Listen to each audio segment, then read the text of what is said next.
तीन दामाद की सास पार्ट 2।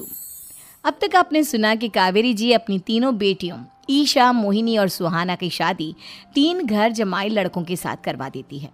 उन्हें लगता है कि ये लड़के शायद घर का कामकाज संभाल लेंगे, लेकिन उनके तीनों घर जमाई बहुत आलसी थे। वो नौकरी भी नहीं करते थे और बाहर का काम भी नहीं। कावेरी जी ने अपनी बेटियों से कहा कि वो प्रेगनेंसी का बहाना बनाकर अपने पतियों को सबक सिखाए। अब सुनिए आगे। मम्मी, आपने जैसा कहा था हमने वैसा ही किया, लेकिन देखिए ना, विवेक का हाल तो वैसा का वैसा ही है। घर में ना सुबह का नाश्ता बनता है और ना खाना। नौकरी पर जाने की बात करूं तो खाने को दौड़ते हैं मुझे। हाँ मम्मी, मैंने भी सुमित को कितनी बार कहा कि अगर नौकरी नहीं करनी तो कोई छोटी सी दुकान ही खोल लो।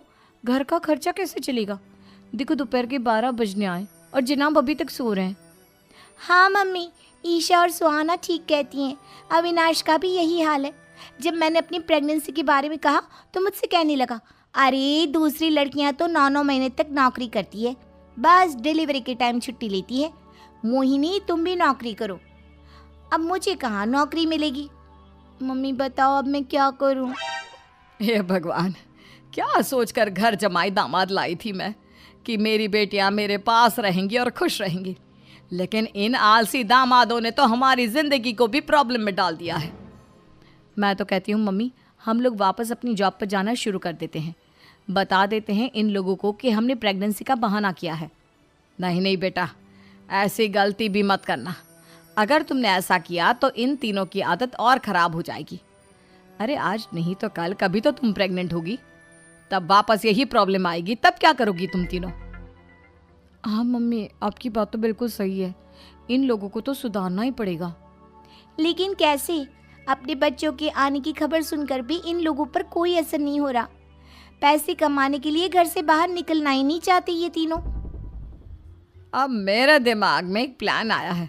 तुम तीनों चिंता मत करो, उन तीनों को बुलाओ, फिर मैं बात करती हूँ। थोड़ी देर बाद कावेरी जी अपने तीनों दामादों को सामने बुलाकर अपनी बात कहना शुरू करती हैं। अविनाश, सुमित और विवेक, देखो बेटा, मैं ना तुम तीनों से बड़ा प्यार करती हूँ, इसीलिए तो तुम्हें घर जमाई बना कर रखा है मैंने। अरे मम्मी जी, सीधे सीधे कहिए ना, क्या बात है? प्यार तो हम भी आपको बहुत करते हैं। अरे मम्मी जी, आपकी इज्जत भी बहुत करते हैं। अरे भाई, आपके जैसी सास और कमाने वाली बीवी सबको मिलती है क्या? हाँ मम्मी, विवेक और सुमित ठीक कह रहे हैं। आपकी बेटी से शादी करके मेरी तो ज़िंदगी ही अच्छी हो गई है।